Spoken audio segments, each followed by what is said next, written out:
Well, it's 7 o'clock, and so I'm going to begin. I'm Robert Hannon, and I'll be the moderator and host tonight. And of course, we'll be talking with June Rogers. But at this point, every event, I ask people with cell phones to either put them on airplane mode or turn them off so they don't distract. At UAF, we acknowledge the Alaska Native Nations upon whose ancestral lands our campuses reside. In Fairbanks, the Trothia campus is located on the ancestral lands of the Dana people of the lower Tanana River. This event and others in the Tall Timbers Series are being webcast. If you want to pose your question for a future member or a guest, you can go to the Summer Sessions website, and there's a button there for you to tap and submit your questions. And also, if you ever want to go back and watch some of the episodes or you missed one, they're posted on the website usually a week or two after the event. And finally, the Tall Timbers Series is made possible in part by the generous support of Explore Fairbanks. So let me introduce our guest tonight. Born and raised in Fairbanks, June was the owner of a mechanical contracting company for 15 years. Her passion, however, has been the arts, which benefited from her business experience and her artistic abilities. She coordinated the Fairbanks operations for the Alaska Repertory Theatre. At the same time, she worked for Fairbanks Arts Association as a volunteer and board member starting in 1981, then as director for 20 years till 2016. During the early years, she appeared in light opera productions, singing, dancing, and costuming. She and her husband, Bill Rogers, renewed Sandcastle Band in the early 80s and have contributed to joyful events in Fairbanks and beyond for 40 years. June currently serves on the Fairbanks City Council. So help me welcome June Rogers. Now, your family has deep roots in the state and in the community, including the Alaska's First Peoples. What are some of your earliest memories, June?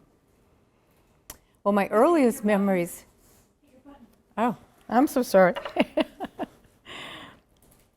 Okay, there we go. There's always technology, right? Take two.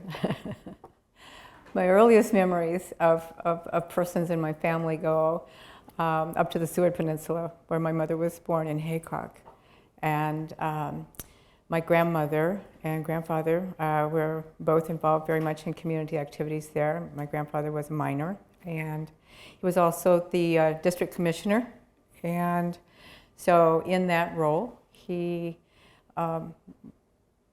received a lot of problems brought to the doorstep of his home. And my grandmother, who was only 16 when she married him, became a nurse when she had no nurses training, because people who were hurt and having difficult circumstances, or a baby or any other health issue, many times my grandmother was the one who helped with that. She actually delivered 34 babies, I believe, 37, something like that. Yeah. And so I hear stories about her all the time when she was in her younger life there, raising her family. And in the 40s, pretty much most everyone in the Haycock area moved to Fairbanks. And so there's a whole grouping of folks, the Jorgensens, the Belts family, the Rylander family, a variety of different families, my family.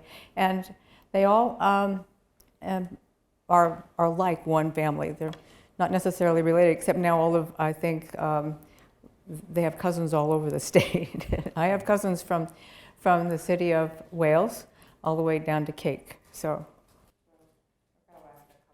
yeah. Well, now every family has colorful tales that they recall. How about in your family? Anything stand out as an event? Colorful? Well, let me explain. My mother was born in Seward. She grew up most of her life in Anchorage. And she said, the most dynamic thing or the most exciting thing was when the sheriff was stabbed. And I thought, great story, you know. So I'm not asking for anything like that. But, you know, there are these stories that stick in your mind from the early days. Oh gosh, you know, growing up in Fairbanks, and I see Jeff out there and Kathy, you know, the idea of growing up in this town way back when, we would be here all night talking about those kinds of outrageous things happening. I can remember gunfights across the street at the Viemeyer's barn where their supplies were for their construction company and things like that. It was just an empty lot, like I have an empty lot next to my house right now. And thankfully, people aren't deciding it's theirs, but that was happening back in the day. And so I remember my mom telling us, get down on the floor, you know, type of a thing. But mostly it was the things that were unusual were usual, very usual. And when they said it around my grandmother, my grandmother's name was Clara McCafferty. And so that's where McCafferty's name comes from, rather than Rogers Coffee House, which I didn't think had a whole lot of cachet to it. So I always liked that name, and that's where we planted it. But my grandmother was someone who was very, very energetic and very organized, and also very generous in her hospitality. And we lived in a very, very small house that had come up from Nenana on a barge. Fairbanks housing was not, there weren't very many things available because the town was growing and things weren't building as quickly, but Nenana was slowing down, and so they barged some small houses up from Nenana. And our family bought one of those houses for $1,000 and some other property of 4 lots, and put the house on one and grew potatoes on another one and a truck garden on the other. And then my grandfather, who gathered lumber and recycling, everything was recycling. If you grew up in that era, which I still do. My daughter says I was green before they ever came up with the comment for it. But the idea of reusing things, I got directly from my grandfather, who and any of you who know about Viemeyer construction and their bridge building, Viemeyers lived across the street from us. And so I grew up around them, and our house and their house, there was a street in between us, but we all just kind of came and went as we pleased in each other's homes. And so I can remember Mr. Viemeyer and my grandfather playing cards almost every weekend in the evening. And then there were other times when they would just sit and converse, but they were straightening out nails that had come from them. And I would hear that as I was laying in bed, and I would hear them talking. I hear that plink, plink, plink, plink. And so it's one of those. It gives you an insight into those days. Yeah. You used what you had. Well, anybody who grew up and was raised in Fairbanks, I always ask about the flood. Do you have any memories of the '67 flood? Everybody has memories of the flood. We could be here all night long. The flood, 1967 flood, I remember many floods before that, but the '67 flood, of course, was the most memorable for so many people. And I had 26 relatives and friends appear at my house, which was out on the Steese Highway, so I wasn't in the floodwaters. But I had a flood of people to take care of. And we had to get, again, to be creative. We dug holes in the permafrost because there was no electricity, so to keep the food cold, we created an underground thing with some stilts of ski poles and things like that held trays up above so that the voles wouldn't get at these things, and everything. It was quite an adventure with that many people. But I was a little at odds with energy at the time. I had 2 young toddlers, and I had just had my daughter on August 3rd, and the flood came on August 7th. So, wow. So having all of that happen was kind of a vague memory of some of the things right now. I tried to forget a lot of that. Kind of a blur, Yeah, maybe? yeah. Well, let's go to schooling, though. do you have teachers, were there teachers or mentors for you growing up, June, that made an impression that you think shaped your life in a certain way? Oh gosh,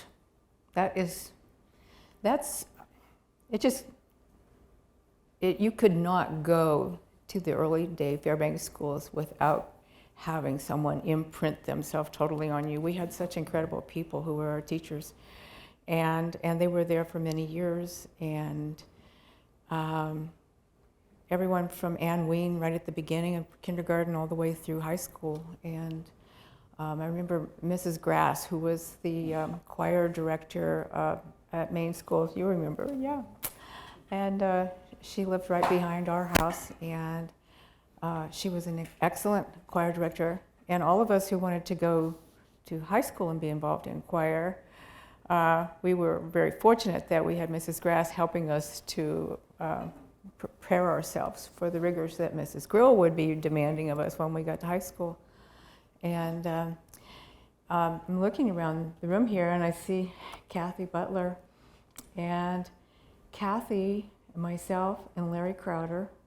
Every time I'm on the steps of City Hall now and whatnot, I remember after school every day we had an ongoing conversation that the three of us would talk and talk and talk and talk and talk. We learned so much from each other, and it was the teachers that were inspirational to give us a position where we were able to really blossom in a way and work together. And so aside from just doing your homework, they helped us be creative thinkers within a group, which I think is a very unique position. Yeah, I will. So you have to ask Kathy and Larry now what they think about that. I brought it with me in that way. Yeah. Well, and so I'm going to turn to some of those skill sets that were developed and honed, because you are unique in combining both business savvy and artistic abilities. So you combine them, but I'm going to break them out here for a minute and ask you, many singers, when they're younger, get their first appreciation for singing in like church choirs. Was that the way it was for you? When did you first develop this love for singing, Jim? Well, I know people talk about front porch family performance and singing and whatnot. We didn't have that. My dad bought a piano once for $75 from somebody, brought it home in a pickup truck and put it in the living room. And then we all plunked on it. Nobody took lessons or anything like that. But I did learn a little bit about it. But that was the extent of, in my home. However, we were all fortunate again with these wonderful opportunities in school over at Denali in about second, probably third grade. I'm trying to remember. Joe Scott, I think, came when I was in second grade. And we had an Alaska Music Trails concert, which was happening there. And we were all sitting cross-legged in a utility room, assembly room, not too much bigger than this. And there was a man singing Old Man River. And I've told this story so many times because it's the earliest memory and the most memorable connection that I find of wanting to sing, is that I was just sitting there staring up in awe at this person who was singing Old Man River, and I wanted to do that. And you decided you wanted to do that? Second grade, yeah. So tell me about your singing then. Did you start singing around the house? Did you do showboat? No, I first got involved with those choirs that you referred to, and school choirs. Like I said, with Mrs. Grass in the 7th and 8th grade at Maine, Mrs. Grill over at Lathrop. And then also I was involved with my church choir at the First Presbyterian Church, and then later on with the University Presbyterian Church. And I see Rita's here, and she was the director of the church choir when I was there. And then many years later, I went from the choir performances and working together like that to be involved with Fairbanks Light Opera Theatre. then everything just kind of, everything parted, and I just let myself fall into all of that. Well, then the business side of things. When did you talk about your grandmother's organizational skills, and is that where you get your business savvy? Where did that entrepreneurial side come from, do you think, June? Probably. She was never involved in business, but like I said, she was a very, very organized person, and she coordinated events and took care of so many things for so many people that to me, business is a very easy part of all of that, because everything has to have that aspect in order to have any kind of success, to go forward, to accomplish something. And so to me, it's organization, it's structure. And my husband can tell you that I'm kind of, and I think Teresa can probably too. I think one of the terms in Flat was cockeyed optimist, in one of our songs. And I just do not stress about things. I decide that if something's worth doing, it will happen. I have to put my energy to it. Yeah. But I don't stress about things, and I keep them organized. Well, given your background in construction and contracting and that, are there any similarities about organizing that sort of business and organizing an arts group? Yeah.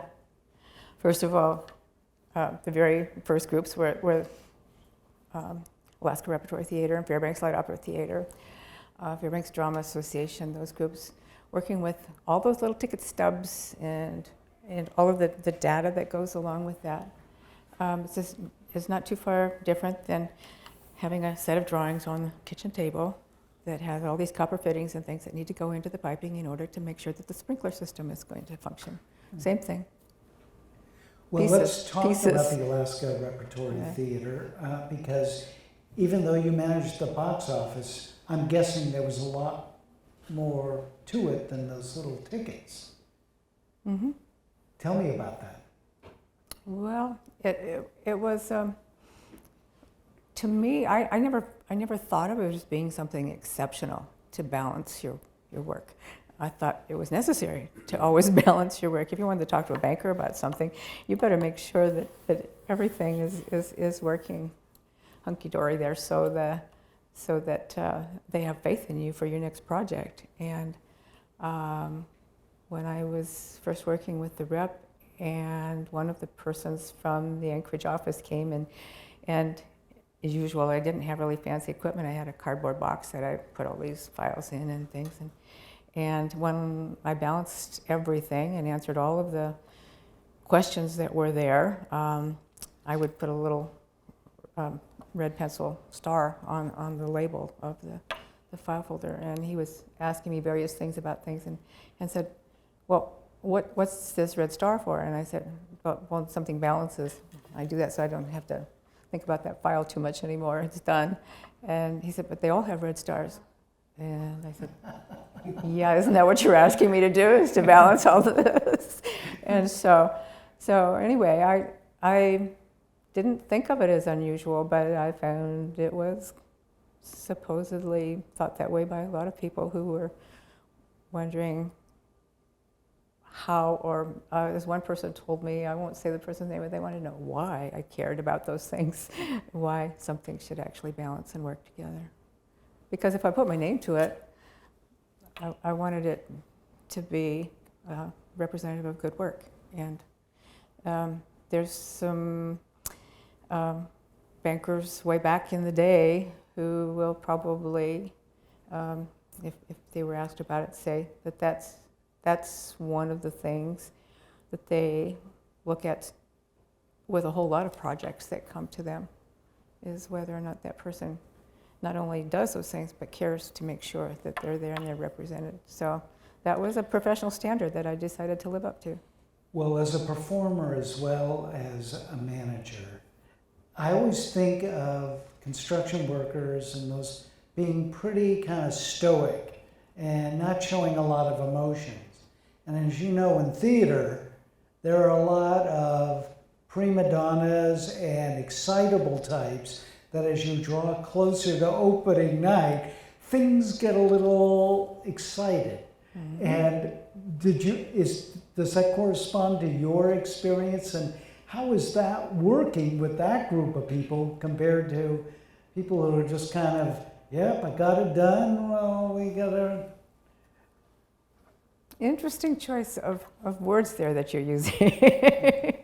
I'm trying to be diplomatic here. First of all, in addition to having a sense of responsibility for communicating, balancing properly, I really cannot involve myself in any group activity that isn't people-centric. And some of the things I'm involved in now with the committees that I'm on 17 committees, and they are arduous. The tragedies and things that are being left unattended by our community requires that especially persons of my age or experiencing community or whatnot, that it requires for us to be compassionate and be part of those things. And so if I look back on my early day experiences with theater crowds, crews, actors, everybody, it was a wonderful learning experience for me to be able to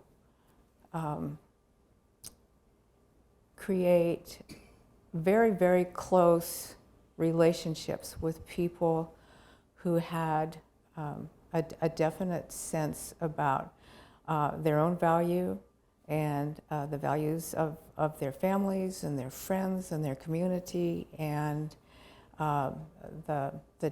the dialogue that was being given to us, the music that was written hundreds of years ago, and all of that, and somehow or another that just all swirled together in a way that really, really works for the betterment of that entire group. And so some of those descriptions, they kind of just fade away, at least for me. Mm-hmm. I'm comfortable with a really, really vast array of different personalities. Well, that's a gift, and not everybody has that. But I want to address kind of like the elephant in the room, because the Alaska Repertory Theatre days saw healthy state budgets, and a lot of people don't get why the arts should be funded, why public funds should be expended on artistic ventures. You must come across that, and as a representative for Fairbanks so often, you must have had to address this issue. What do you say to people, June, who don't get that piece? It's interesting how you introduce that as being the elephant in the room, because the Alaska Rep in my life was an elephant in my room, so to speak. It was very different. First of all, it's professional theater. I was used to everything being volunteer. You do everything from, singing, dancing, directing, sewing, doing all of the janitorial work and everything else in order to make sure that all this fairyland just looks like it just happened with a magic wand, and it works. And then going into professional theater was a whole different experience. It was contracts and labor agreements and a whole lot of other things. However, I already had a brush with that, so that wasn't something that slowed me down too much. But it was a difficult time, I think, when you talk funding in dollars in our state at that time. My frugality didn't protect the realm of what could have been here, is the way I look at it. I remember early on that when I would be reusing envelopes that had a previous play name on it or something like that, folks were not real happy with me because it appeared that we weren't a successful theater. You know, we were using old stuff and things like that. Well, to me, that's the sign of realism and success is that you use what you have. You don't waste and this and that. So we kind of went along through all of that, but then there was also this idea of largesse, and because I was kind of a bystander as far as, you know, like with the rep, I'm not acting at that point. I'm not on stage. So I'm getting a really good education about acting, though, because I'm getting to see some really top professionals right up front and firsthand, and being able to learn every day that I'm there. But the idea that we could have more wisely identified how to develop and keep something as valuable as that company, that's something that's really always kind of been a problem for me. In fact, the last 2 years that I worked there, I volunteered so that they wouldn't leave Fairbanks. I just said, I'll do it without salary. We have so much talent in this community, and we have so much energy, and we have so much camaraderie, and we have so much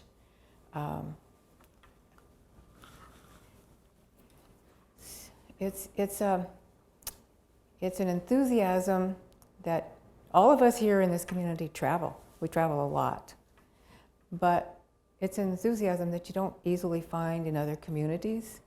Our community is exceptional. I mean, every community thinks that they are. Yes, I believe that. I know to be true, and I won't argue with them about it. But there are so many wonderful extra special things that happen here because I think people have many times chosen to live here because they've come here and found the fairy dust, so to speak, you know, of this wonderful place and this magical place to live, and all of this camaraderie that's here. And it's really sad to see that something that could have been a bond for all of our community groups to go on to a professional endeavor here right in our own community, that it failed. I don't have a good feeling about being so closely connected to something that didn't continue. I still have really good feelings about people who worked upon that in that organizations. They were valuable people to our community, and I'm sad that they're not here anymore. And I just think that we need to, I'm probably going way too far on this here as far as, but you know, the rep was a pretty important, significant element in our community, and it's not here. And there's a few other things in our community that are not here. And every once in a while, someone will ask me why I'm still volunteering on committees and whatnot, and I'll say, oh, there's a whole lot more things I don't want to not be here. Well, you know, I want to take a moment and sing your praises because your work has drawn recognition from many organizations, including the Governor's Award by the Alaska State Council on the Arts for Lifetime Achievement. And that's significant to me because in many ways, while we talk about separate communities, and Fairbanks can rightfully brag that it has an arts community that's thriving in an arts association, the state as a whole seems like one community when you look at artistic ventures. Do I have that right, or am I looking through rose-colored glasses? No, I don't think so. I think, and looking through rose-colored glasses is the best way to view life, I think, so that's a good thing. But that's not wrong. No, we, over and over and over, as I'm talking with committees or people statewide, I talk about not only our community as a family, the arts as a family, the community as a family, but our state as a family. It's a very small population. We all pretty much know each other. We work together in various ways. Our children marry each other, and we have grandkids with other families and whatnot. We're very, very closely connected, from north all the way down to southeast and over to the west, all the way to the tip of the Aleutian Islands. You know, we are all connected. Mm-hmm. Okay, I want to take you to your time when you worked for the Fairbanks Summer Arts Festival, and of course Joe Scott was the founder and leader of that for so many years. You had her as a teacher in second grade. What was it like to join her group? And that must have been kind of a fascinating experience. Well, those of us who worked with Joe Scott never knew a time when we didn't work with Joe Scott. Really, from school days all the way through. And I think there's a lot of persons in our town that are similar to that we're all there and available for each other, and we all work together on things of value for our community. And you just need to speak up and say you need some help.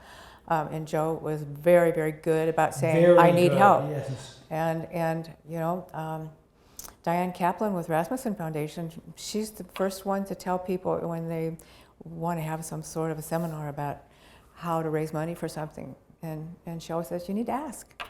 You need to ask for help. And that's it. And it's usually doesn't have to do too much more than that, if you've got a really good plan or something.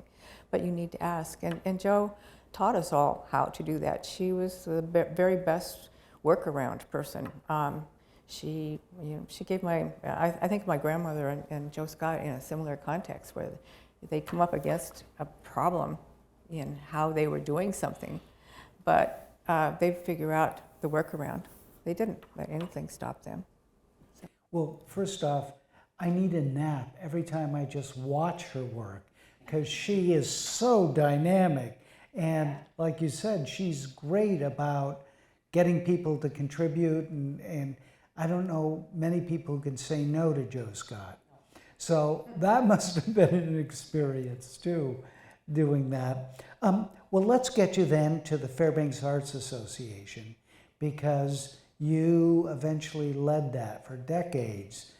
And you've seen both Fairbanks and that group change over time, I'm certain.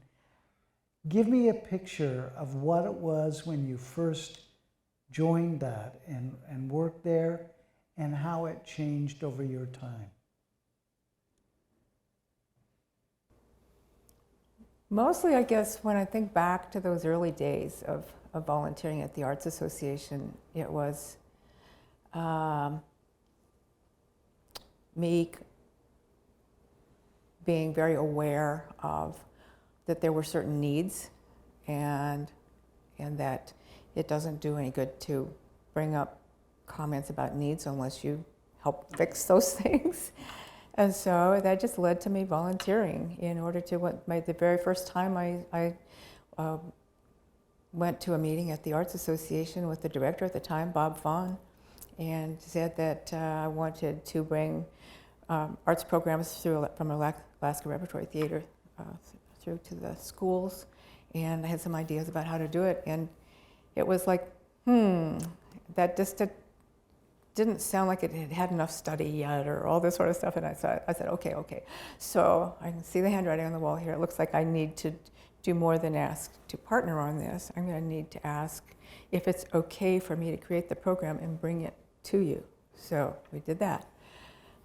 Then a bit later, one of the things I was finding was that working with all of the groups in town was very difficult, because they all had separate lines of communication. And so I went over to Bob Vaughn again and said, I have an idea. I'd like to have like a luncheon meeting once a month where everybody gets together and we all share information. We swap posters and put them out for each other. We do a whole lot of things together in a way that creates a better understanding of the fact that this is an umbrella organization, because it was titled an umbrella organization. And so then I volunteered for that.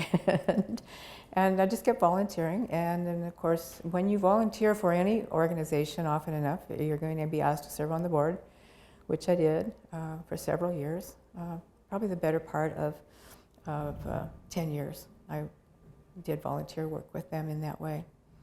And then Les Rogers will be the one who will tell you that he tried to talk me out of applying for the job at the Arts Association.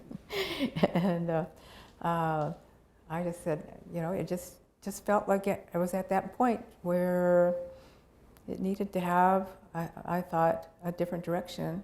And Janelle Thompson was leaving her position. And so I applied. And I went home and told my husband, I said, I've got some plans for the Arts Association. And it's not like he hadn't heard stuff like that before, over and over and over and over, And I said, I've got some plans. And I've got them all mapped out in my head, and I'm probably going to give about 5 years to it. And I'm going to do this, this, this, this, and this. And then be on to some other things that I'm kind of sidelining, of our more personal endeavors. And every once in a while, I would say, well, I really need another 5-year plan. It turned out to be 20 years, 20 plus years actually, more like 22. So, but it was exhilarating work. It was something that no matter how weary you got, it always brought me to a place of feeling good about what we were doing in Fairbanks, how we did it, and all of that. And the State Arts Council did recognize those things as being very beneficial to our community. Mm-hmm. Well, I mean, you talked about the magic of theater and all the work that goes on behind the scenes to make that magic happen. I'm guessing literary events, gallery openings, and exhibitions don't just happen either. Give us a look at behind the scenes on making these events, available to the public. I guess the first workaround that I found was necessary, and I see Jean Anderson sitting out here, and she can probably remember the meeting I'm even talking about. One day at the Arts Association office, and it became necessary for each of the different genres to understand each other with proper regard for what the others brought to the table as far as talent and shows and information, energy. And it's hard to imagine sometime, but someone who is an actor who maybe hasn't quite yet given full due to the person who wrote that work, and so that kind of circle gathering and getting people to have really good, solid regard for each other artist of whatever genre it was. And even if it was someone throwing a bucket of paint at the wall, try to understand it. So I think that's where we started. So, in theater, the show must go on. Is it similar for other arts groups? This brings me back to folks here at FLOT. Oh gosh, we could tell FLOT stories all night long, but well, we've got some time if there's some doozies you want to share. Yeah, it's just they're so fun. Some of the goofy things that happen and the improv that's quickly needed for someone to rescue it, and.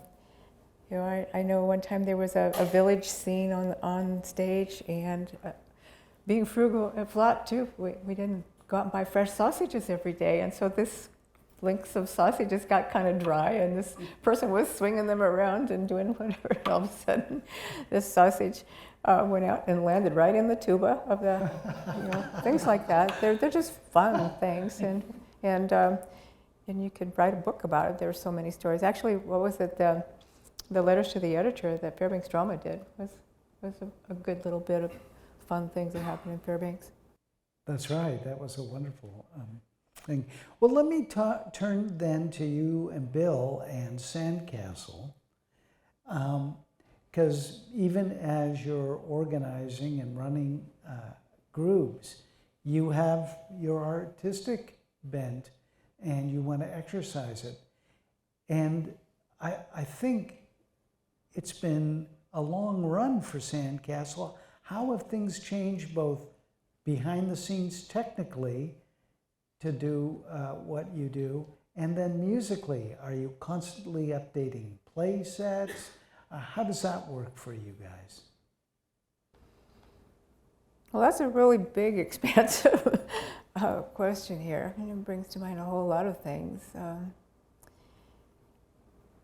Having been involved in FLOT and that type of performance,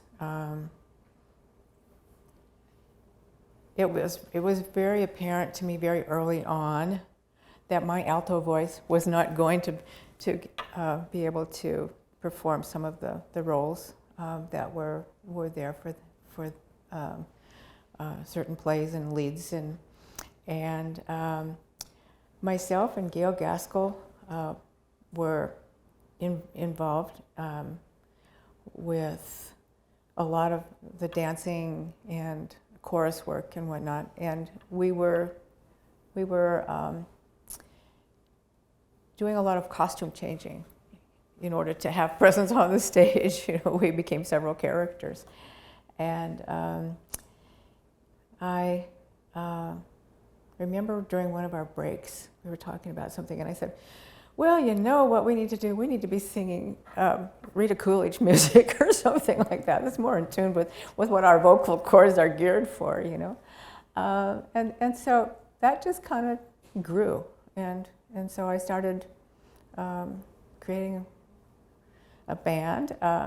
And because I was a contractor, I went out to Fort Wainwright, officers' clubs and places like that, and got contracts going and got us all booked up. And Gail and myself and Tom Freeman's secretary, Mary Walsh at the time. Some of you may remember Tom Freeman. He was an accountant here for years and years. But anyway, the three of us, we had a band, and we had just barely met these guys. They were behind us, and they were great musicians, and they required payment and all that. And we had a good time, and that lasted for, I don't know, probably about 3-ish or more years. And then I was not doing it for a while. I was not real happy with a whole lot of the circumstances. It didn't mesh in a way that was comfortable, and so I had gone over to First National Bank, and Billy Altenberger. Does anybody remember her? She was one of my idols, and I said I was taking a class in banking, and Craig Ingham from down at Mount McKinley, he and I were in the same class at the time. That's how long ago it was. And I said, I really want to know more about banking. I don't want it just from a book. And so I said, I would work for her at the bank. And she says, well, you don't need a job. She knew I was employed, you know, and all this and everything. She says, why would you come down here? I said, I don't want to waste your time. I'll give you a whole year if you'll let me come down and work here. And so I worked in every single teller position that they had, and then I worked, and she was just getting ready to put me into some roles upstairs with her, because at the time I was George Weil and Mark Langland's assistant after I got done with all the teller duties. And I had from that period of time, Peggy was moving down to Palmer to direct the Palmer Theater Group there.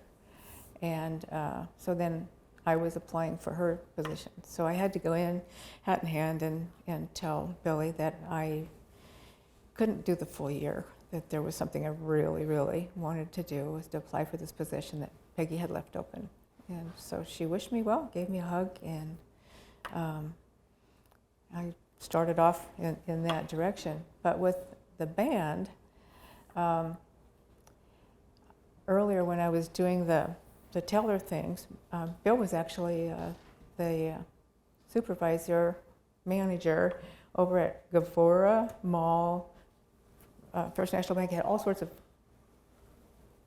outlets all over town, North Pole, everything. It kind of shrunk afterwards, but at that time they were expanding everything. And we probably only said like 2 or 3 words to each other because he brought me the cash and counted it out. I signed for it and started working the window. And then at lunch he took my cash and then he brought it back to me after lunch. And at the end of the day when we were closing the place, one of the girls who was there from North Pole said, are you still singing with bands? And I said, yeah, I'm trying to. Says, I'm not doing a very good job of it and everything. And I was just not happy with the people problems. There was a lot of folks that didn't seem to like getting along or didn't have an understanding of what I thought was professional, and so on and so forth. Lots of nitpicky things. Bill had evidently resigned from his position there and was going out on a survey crew for R&M Engineering, and he heard what she and I were talking about, and he said something about, was I in a band, did I sing, and says, do you sing? That's what it was. And I said, yeah. And I said, and I'm trying to put a band together, and I always had a satchel of some sort or another carrying stuff. I've always carried a lot of stuff with me. And so anyway, I pulled out my Carbon catalog. I was getting ready to order a whole bunch of new equipment. I wasn't going to rely on anybody else with their stuff that had blown diaphragms in the speakers and things like that.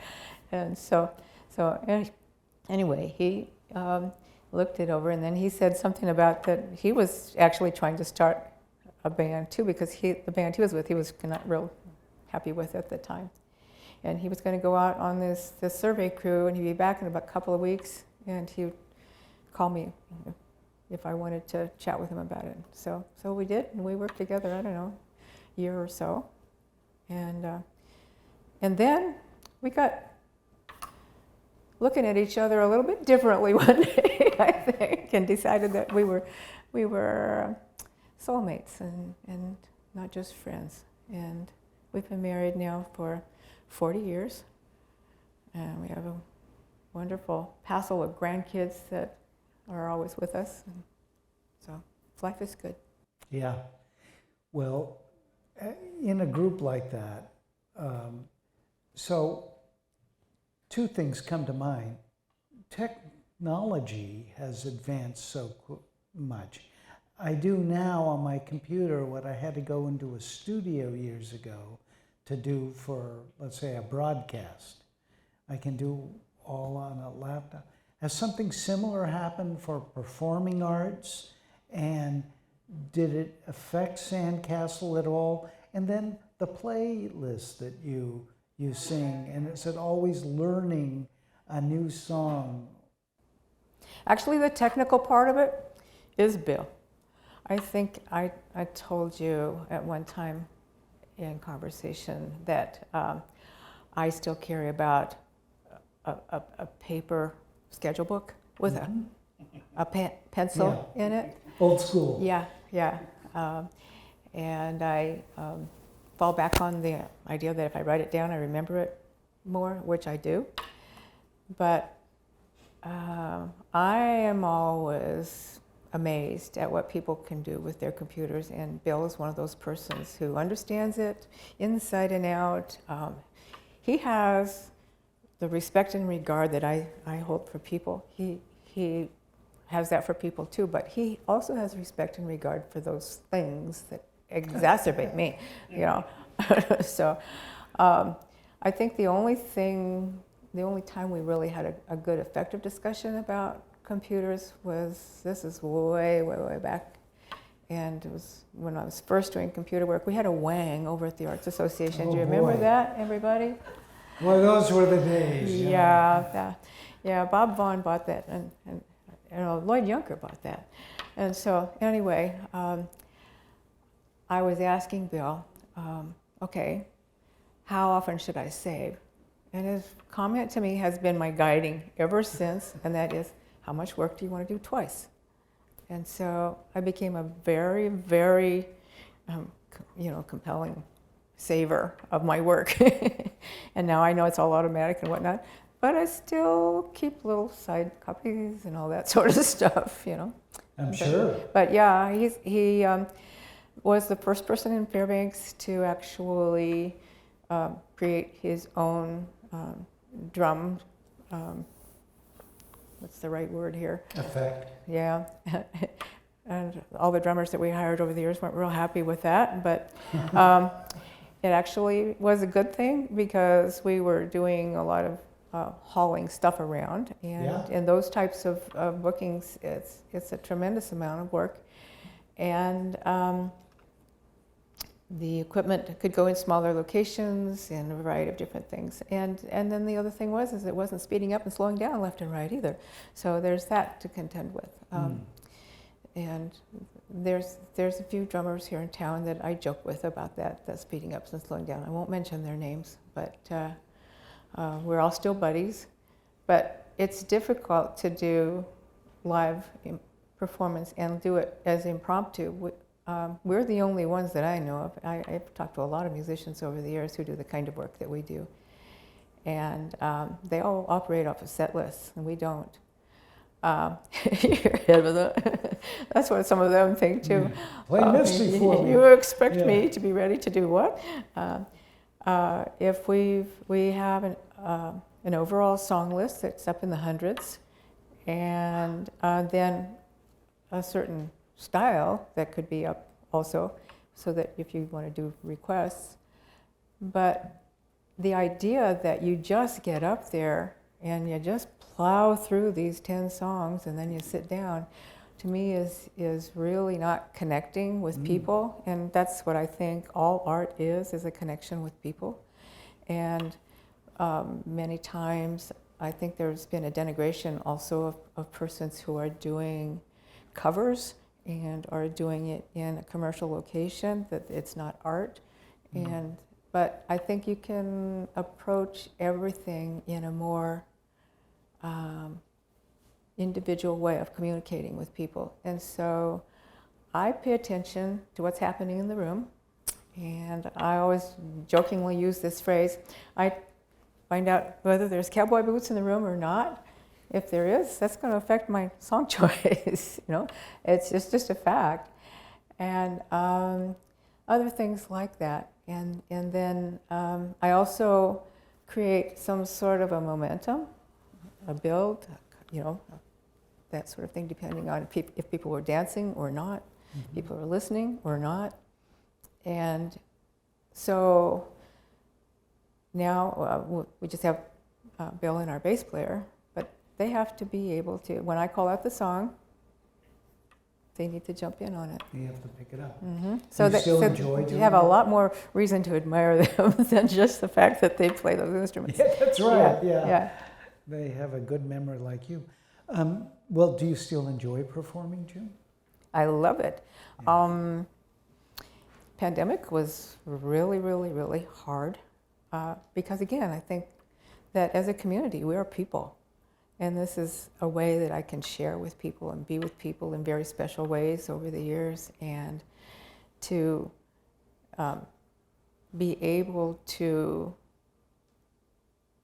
express joy through song and share it with others it almost just doesn't get any better than that. That's the way I look at it. And I'm going to be 78 years old here in a few weeks, and it seems kind of incongruous that I am still on a covers type stage routine and whatnot, because that's not usually what somebody my age is doing. But if I enjoy it and it helps Lifts to people's spirits. all of those things, then the rest of the week, all of the committee meetings and the paperwork and anything like that, it really, really buoys you to have that kind of joy in your life. And so I find no reason to do without it. So, and I love to perform live rather than Pre-recorded yeah, or something yeah. like that. Although we have put off over and over and over the years, we've put off doing our own projects because we've worked on other people's projects. So the idea of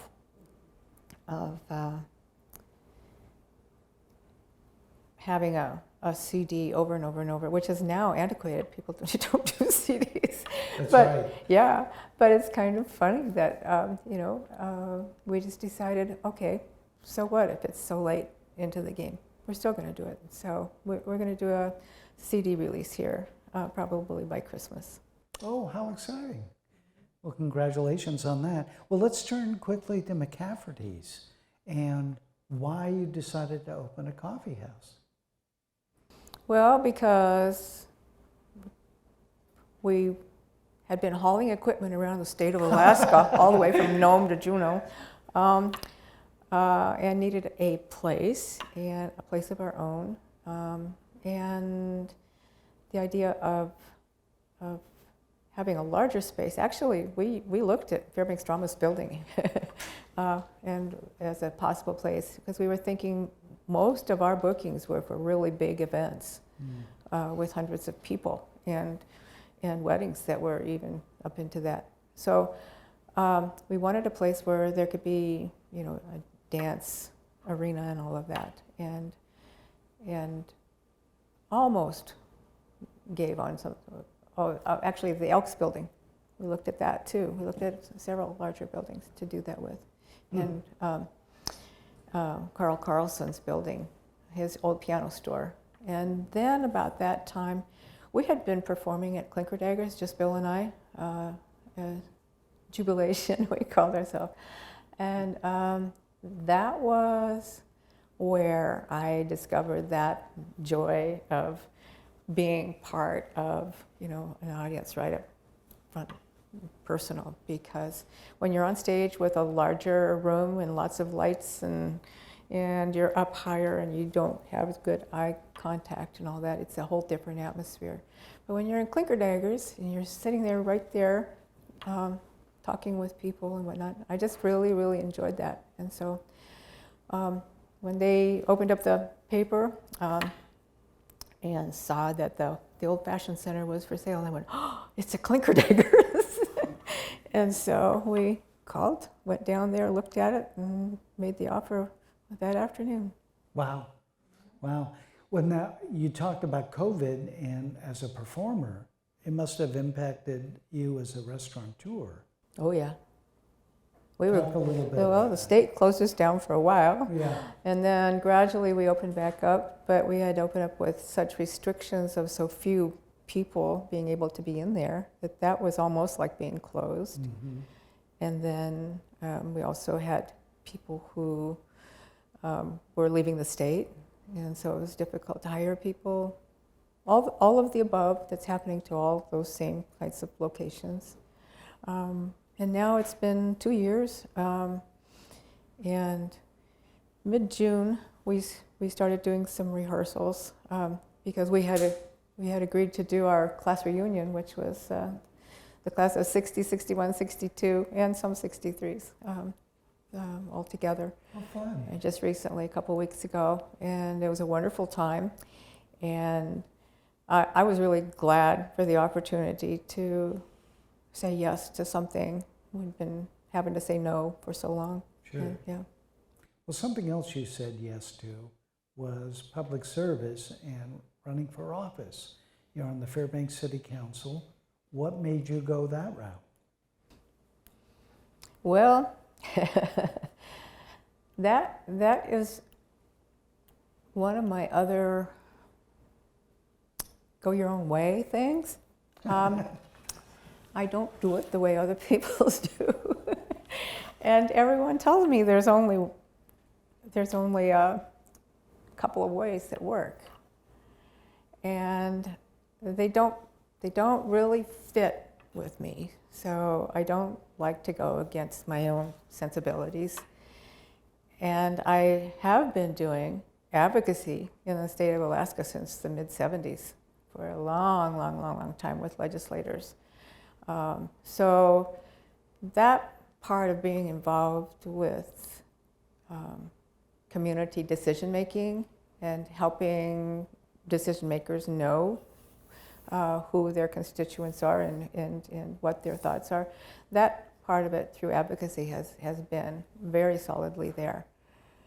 But the idea of politics, I know every once in a while someone says something about me being involved in politics, and I say, no, I'm not involved in politics. I don't use that word.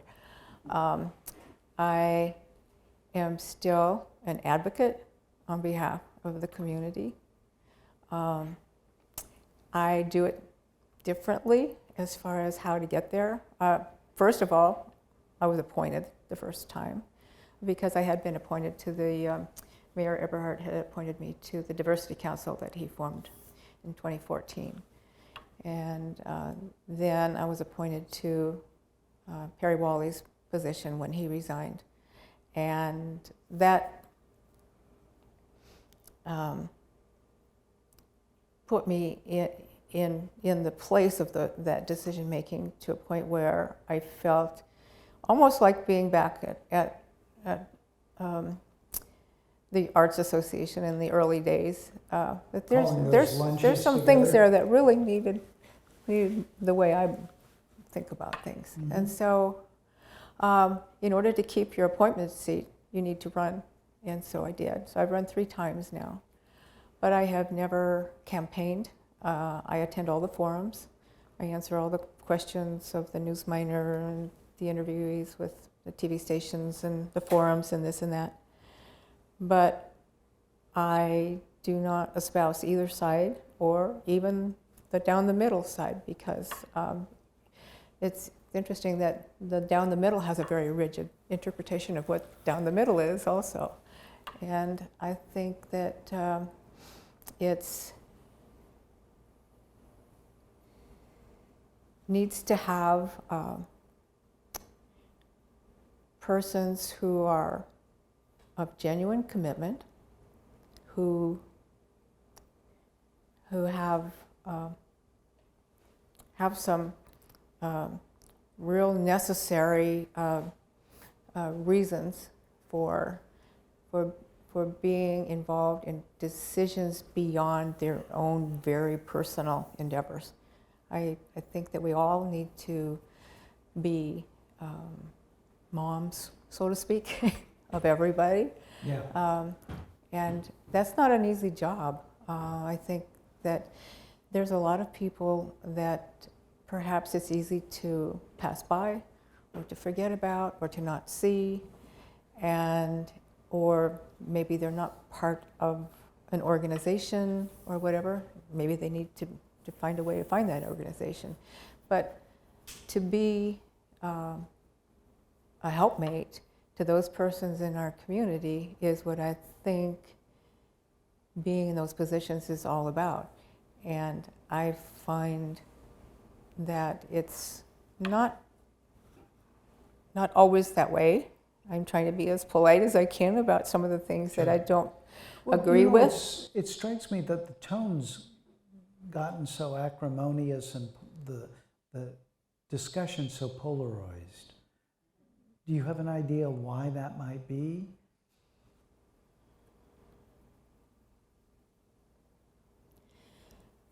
Sometimes I see that people who are endeavoring to accomplish something, but without the distinctive benefit that benefits all people, you paint yourself into a corner. Pretty soon you don't have a lot of allies if you're only doing something for your own personal reasons or understanding or whatever.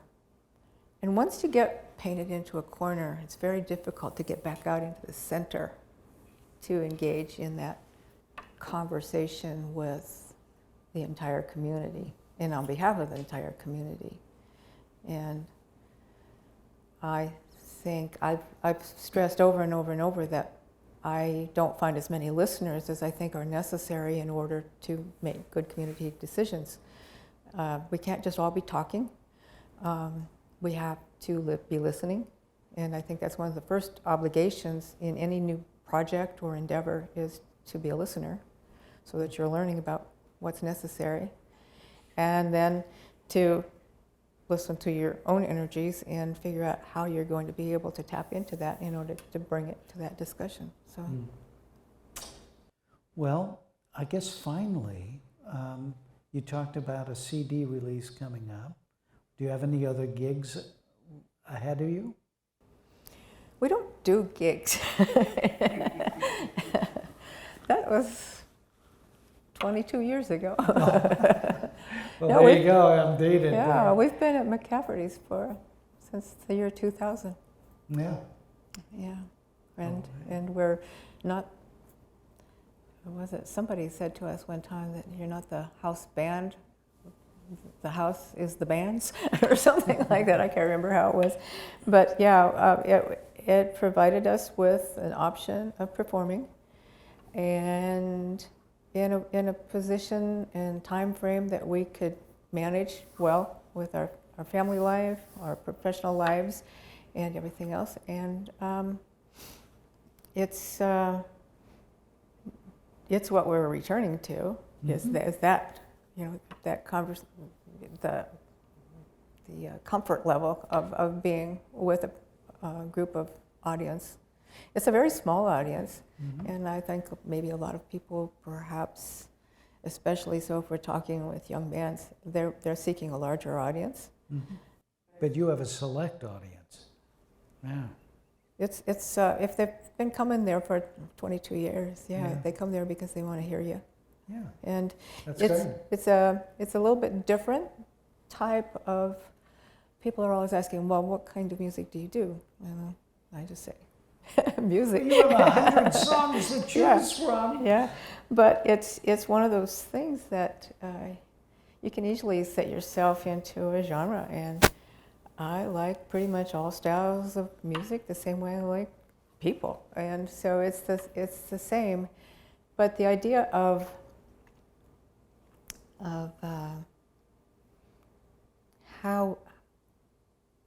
how we come about those songs. Many of them are very memorable for me, particularly because I tend to do most of the seeking and finding of new music, and Bill does a whole lot of it just because he'll just start playing something, and then if it works in.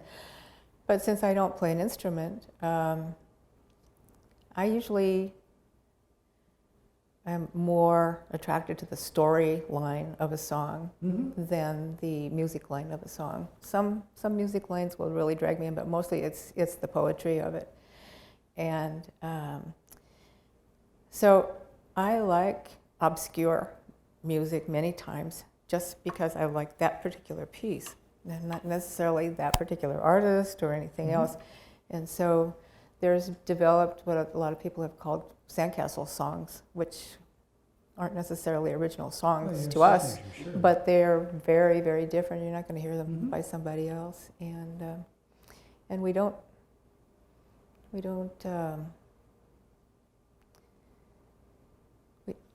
Years ago, I can remember there were various clubs in town, and they would have bands, and you would go to this place at 8 o'clock, and they'd be playing this song, and you go to another place, at 8:30 they'd be playing. They would all play the same songs in the same set list over and over and over. You could tell exactly what time of day it was by where you went and what was being played. And So I you like wanted a little to be more. distinctive. Huh?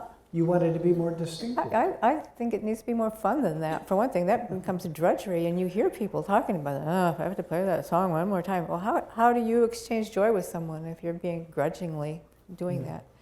I like to share things. So, the idea of discovering something that's very poetic and being able to share the joy of that with somebody, even though it's a song they themselves might not ever have selected, at least it's a sharing. Yeah, it's a connection. Well, I'm going to use a musical term. I'm going to bring it on home here and allow the audience a chance, because as you identified a number of people you know from your past, open it up for questions from the audience. And if if you would, I know it's hard to remember that, but I'll repeat it because it's also being videotaped right now, and so, but we have a gentleman with his hand up. Thank you. I'm from a town in Southern California that has 130,000 people. And its city administration for years and decades has given no support to the arts at all. And it seems to be their number one objection is they're afraid that if they put up a mural, if even one person was offended by it, they would rather not do it in the first place. June, how do you recommend overcoming that kind of closed-minded thinking? Before you answer, let me try to summarize that. That's a good question to ask, though. Oftentimes what hampers public art selections or actions is the worry about offending even one person. So how do you overcome that for public art?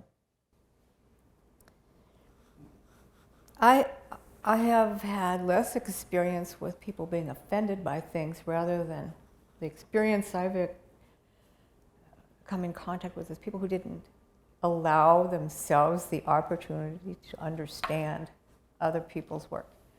And the idea that I have always proffered was art is a communication, and like I said, it doesn't matter if you're throwing a bucket of paint at a wall, or if you're writing poetry, or if you're singing, or if you're strumming a banjo, or what you are doing. It's all art, and it is communication. And if you haven't experienced the learning opportunity of how to communicate with someone who is trying to communicate with you, you run the risk then of having doubt and problems and all of that. So what it does for me, Bill can tell you, I sometimes would be railing away about someone who didn't communicate, didn't understand or whatever. And I think that that's, even right now with all of the social service groups that I work with, that lack of communication and understanding of communication is kind of the underlying difficulty, but it's also the key to success, is to be able to continue seeing each other as valued citizens in our community and trying to understand each other, trying to work together in a way that says we're all going forward together. And every once in a while I label myself the Pollyanna in the room, but I think it's necessary to be a Pollyanna in the room. There's so many circumstances of frustration in rooms, and I think that as long as we continue forward. But you said possibly, I'm hearing from you that there were many difficulties in your community because of No, it's just a lack of initiative and a lack of willingness to take even a little step that might offend even one person. We have a library that was built 25 years ago. There's a big star on the exterior of it that has 3 lights that shine on a wall because it was meant to have a mural, and they've never done anything. And I've asked, and that's usually what I hear. Well, what if, somebody doesn't public like art, though, can be such a daunting thing for people to tread into, or angels fear to tread. But I want to ask, get some more questions from folks who know you. Anybody here have any reminiscences or recollections? I just have a comment. I first met June at a flot, was it probably South Pacific, perhaps? yeah. No, actually, somebody else was in that. I was in the audience for that one. It was about that time. Yeah, about that time, though. Yeah. And Lenine's shaking her head. She was there then. Maybe? Yeah, Showboat. That would be one, yeah. Showboat, yeah. Mhm. Anyway, Deflator Mouse. I always admired June because she was always, as you saw, very low key. She was never Primadonna. And I was really shocked when she did kind of break out and she and Bill formed Sandcastle. And to see this, still she she's shy when she performs, but she's different, and I really appreciated that about you, June, that you took that leap that some people won't. And Thank you. then I was Thank you. really surprised when you took the leap to be a city council person. I think that's a big step, and I just want you to know how much I, as a citizen of the community, appreciate your efforts in that regard. So You're appreciation. so very kind. Thank you. What I want to know, June, is there going to be Fairbanks City Council the musical? I think there's potential Ask there. Teresa. Yeah. She's the organizer of those kinds of things. Directed? Yeah. We've got the talent here. Well, listen, I want to thank everyone so much, and help me thanking June Rogers for being our guest. Thank you. Thank you. Thank you.